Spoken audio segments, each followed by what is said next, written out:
right, this is our next episode of True Wrestling Fan Discussions. Continuing our Dark Side of the Ring review series, going to be Dark Side of the Ring, Magnum T.A. I'm your host, Mike. I'm Frank, man. Let's get into this. This one was another heartbreaker. Talking about a guy that he's the equivalent in baseball to being a five-tool player in the wrestling business. This is something that comes around once in a blue moon. And, I mean, this guy had it all. His popularity could very well have exceeded Hulk Hogan and Ric Flair's back in the 1980s. Lord knows where his career would have gone had the October 14th, 1986, that night had not happened to this man. Well, let's go ahead and kick it off. They had quite a panel talking on his behalf, as well as himself doing this during this video. They started it off. You had Jim Cornette talking quite a lot about him. It's back in the 80s. He said he was the manager of many of Magnum's opponents. David Crockett chimed in and talked about, they talked about how he was competing with Vince at that point back in the mid 80s. And they said they needed a little something to come along. Little did they know that little something was Magnum T.A. He started actually, he had said that he used to watch wrestling with his father when he was younger. Yeah. And how he wrestled in high school, in the ninth grade. By the time, he was actually pretty good. By the time he got to be a senior, he was the state champion. So you knew the writing was on the wall at this point. What's funny is, like many of the guys in the business, how they just get seen at right place, right time. He's working as a security at various bars in Virginia, and it happens that he comes across the various wrestlers that come in to the establishment. But one of them that came in was Buzz Sawyer, or the Con Man, whatever you want to call him at this point. And Sawyer was trying to help him get into the business. He tells his parents, and I couldn't believe this one. Tells his parents that a license would cost $10,000 in 1979. Meanwhile, I believe it was Cornette that said you can get one for $10 to $25. Right. Later on, Cornette says that. Yeah. I was like, obviously he didn't. He didn't know that. No, he didn't, because he scammed. Yeah, exactly. And his grandfather actually gave him the money. Yeah. His mom went to her father, and he gave it to him. My grandfather would have told me to go to hell. Mine would have said get another job. If I could have found them. If I could have even found them. My grandfather got arrested, so he passed away in 87. So if I was trying to get into the wrestling business in 1987, he would have said, how many jobs do you have? Get one more. Yeah. So I wouldn't have gotten the money from him. But it was funny because just as this all happens, he gives them the money. All of a sudden, now Buzz leaves for the Carolinas. So now he's like, okay, with the money, he's like, all right, what do I do? It was actually Jimmy Garvin that tells him, go get your money. But I don't ever think he recovered it. No, he said he didn't recoup it, but he got him to train him. Yeah, after 2 hours, he was there, and then he booked him. He booked him in the match. Yep, they started wrestling each other. Yeah.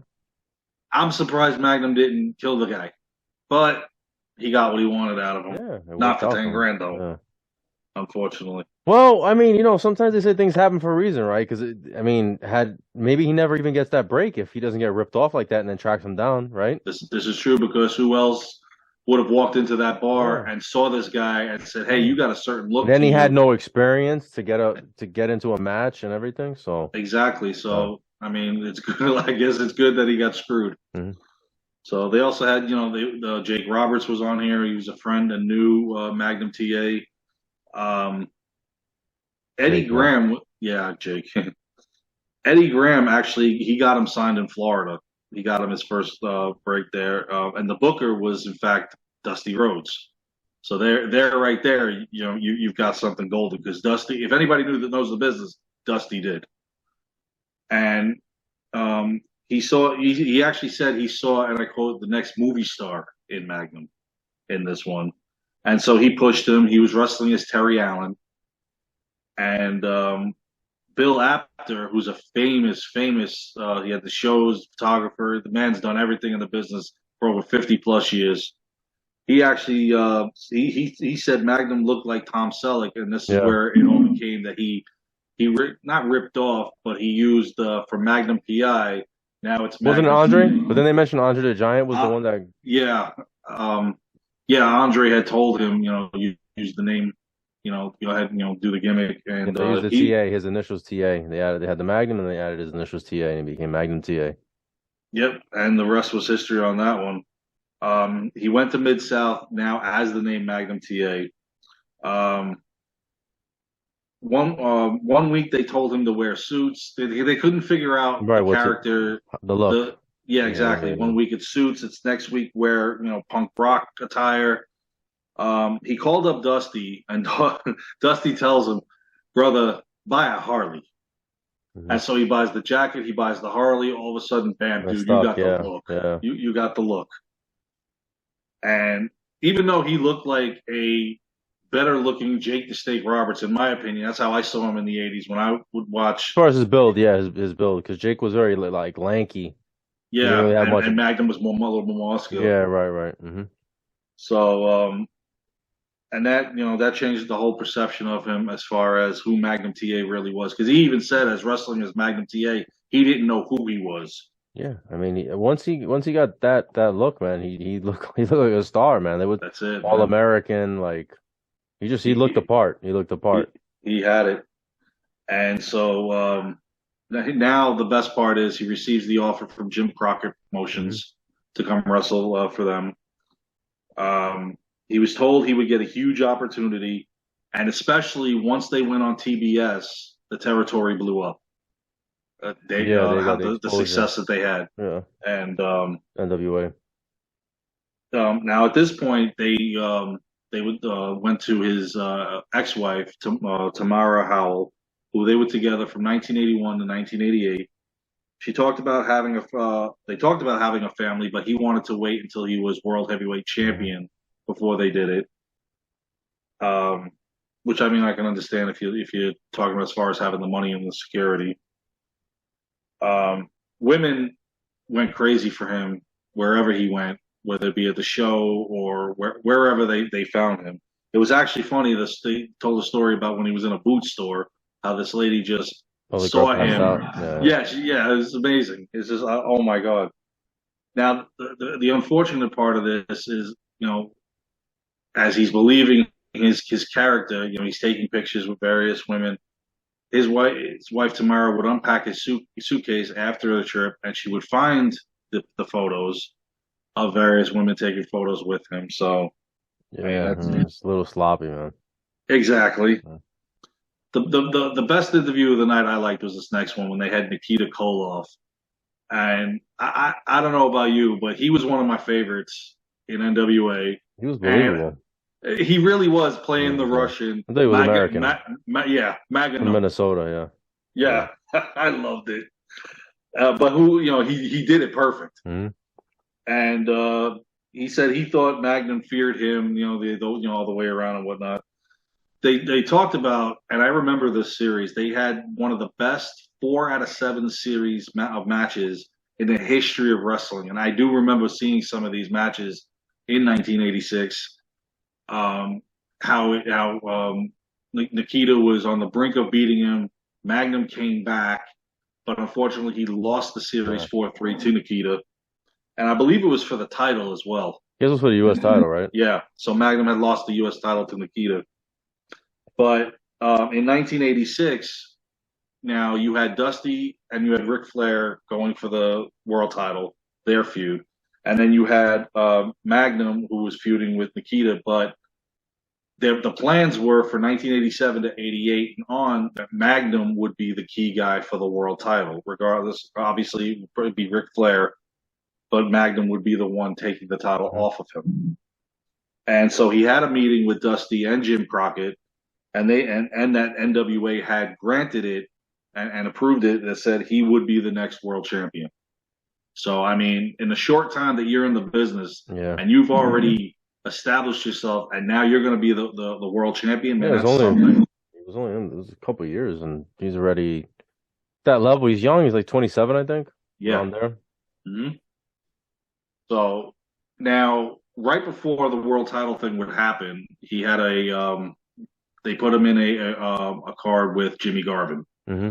And it was funny because they said that they were supposed to have a match. Then that match never happened because of the accident. And so I'll get to the accident there in a minute. Bill Apter then had said that Magnum was on his show, and he asked him what is there for Magnum in 1986, and he said, plain out, I want to be world champion. So already they're starting to get going with the fans and say, listen, he's going to be the number one contender, and he's probably going to be the champion. Now, unfortunately, on October 14th, 1986, actually, it was after a match with Jimmy Garvin. Yeah, because they were just going to go into their program. Yeah. He's on the road in the rain. Now, he started living the life right before this as a world champion. He bought a Porsche 911. So now he's starting to think as a world champion. Unfortunately, his driving was a little bit reckless. At least I would say. I don't know what others would say. He's, probably going a little too fast, and then it was raining. He swerved. He said he had taken the road 100 times, but there was a dip in the road where he was hydroplaning, and he spun out and broadsided a telephone pole and ripped it in half. He said he had made it, like, once he hydroplaned it, he made it worse. So I think it had happened before, and he was able to maneuver his way out of it. He tried whatever he tried again this time, and I mean, I know from experience when you hydroplane and just take your foot off the gas and let the car do the rest, because you hit that brake or you hit that you hit the brake, you hit the accelerator, you just made it worse because you're not on the road. And he was talking about how he couldn't move. The blow took him literally into the roof of the car. Now, granted, now for a Porsche 911, that's a compact car. Yeah. Small car for a big guy. And they had to use the jaws of life to get him out. Yeah, because he explained how one of the paramedics was going to try to grab him out, and the other paramedic said, no, don't move him, because he was messed up. They could have done further damage. Yeah, because by this point, he had a fractured vertebrae. Yeah. He was actually a C4 and C5 vertebrae. Literally, they exploded. And it was doubtful that he was ever going to walk again. Right, Hell, they were saying it was doubtful he'd ever breathe on his own again. Yeah. His lungs were paralyzed. They were talking about an iron lung. And every time he's trying to talk, they're just dousing him with morphine because they feel like he's in pain. And so he doesn't know what's going on for quite a while. I mean, this was a mess. Here's the worst part. Now, the police had told Tamara what happened. So she's on her way to the hospital. She happens to be behind the tow truck that's got the car. Right, yeah. You said that. And for her to see the car, I mean, that's scary. I mean, if you see the car, and okay, if it's in that shape, what's my husband looking like at this point? And I mean, the crash at this point made the front page of the Charlotte Observer. Remember, there's no internet back then, so it's not being blown up. I remember hearing about it. I think I flipped through a channel on the weekend, and they were talking about it. Yeah, I wasn't watching NWA at that time, but I remember seeing, like, on the newsstand, I remember seeing the story about Magnum T.A. I didn't know exactly who he was. Later on, I went back and I watched the stuff.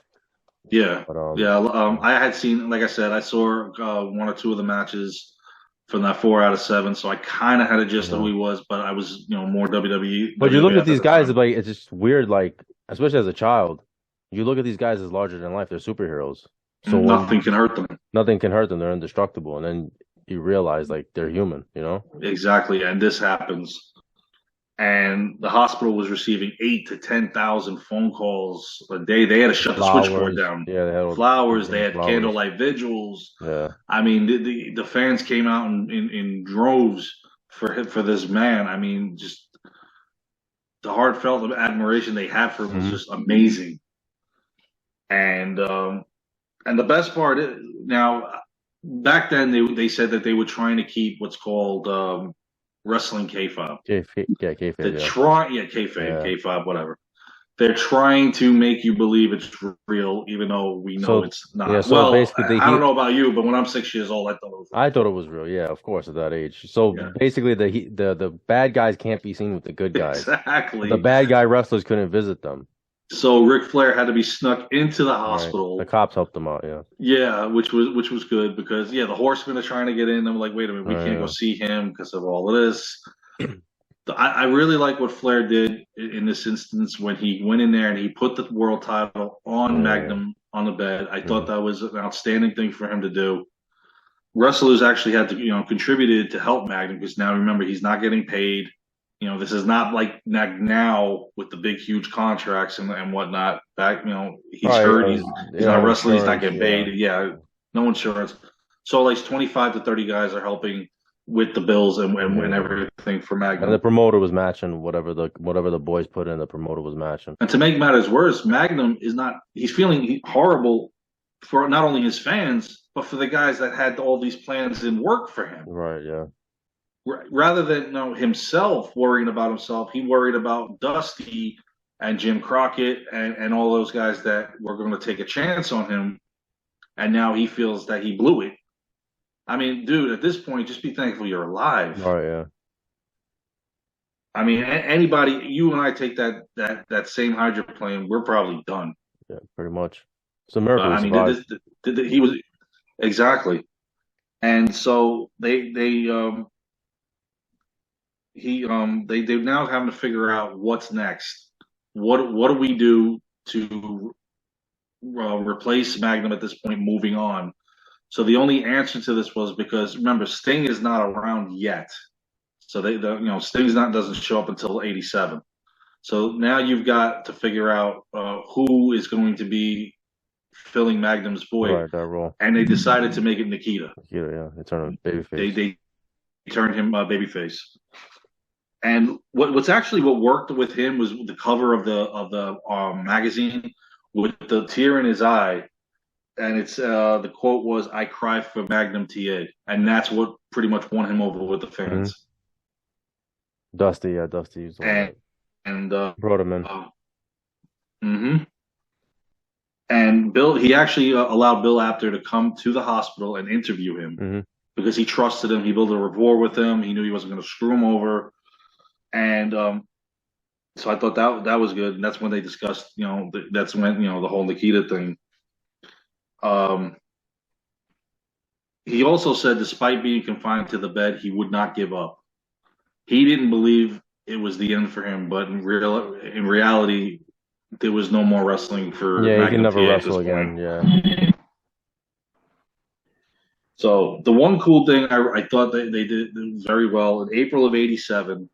The Crockett brought Magnum in at the show in Baltimore, and he walked out with Dusty, Right. Yeah. That and the was cool. crowd went insane. Wow! And of course, Magnum didn't leave the business. He said, "I'm well spoken. I'm an intelligent man." So he would do the color and commentary. The only thing that got me was when they show the video of Magnum getting beat down. And I'm like, "Oh God, please don't, Yeah. No. please don't You do that." worried for him. Yeah. Take any bump or anything. Exactly, any bump. But he was good as a commentary. I did like when I saw that I caught this on the show when Ric Flair is being interviewed with the world title. You could see the eyes of Magnum looking at Flair, Yeah. going, "That should be me. Yeah. That should be me." And I don't blame him if he did have any disdain there, but I don't think he did. No. No. It's. I mean. It's. He really wasn't one of those guys, at least not at this point in the business. Who knows later on if Right. everything goes well. Um, then him and his wife they said stayed together till about a month after the accident and everything. She couldn't take it anymore, the infidelity and whatnot.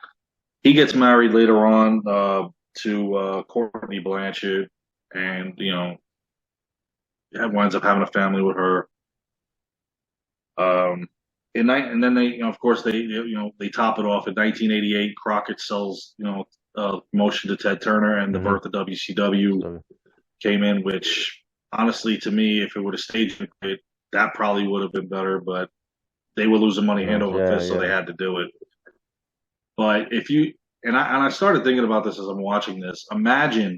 Just imagine if Magnum TA had the career he could have had over the next 10 years, the matches that he could have had, Sting, Vader, Hogan, Luger. the Luger, exactly. The just unbelievable matches that he could have Yeah. had in NWA and in Just the biggest WCW. what ifs. Just one of the biggest what ifs of wrestling. He's a diamond in the rough that only comes around, like I said before, once in a lifetime.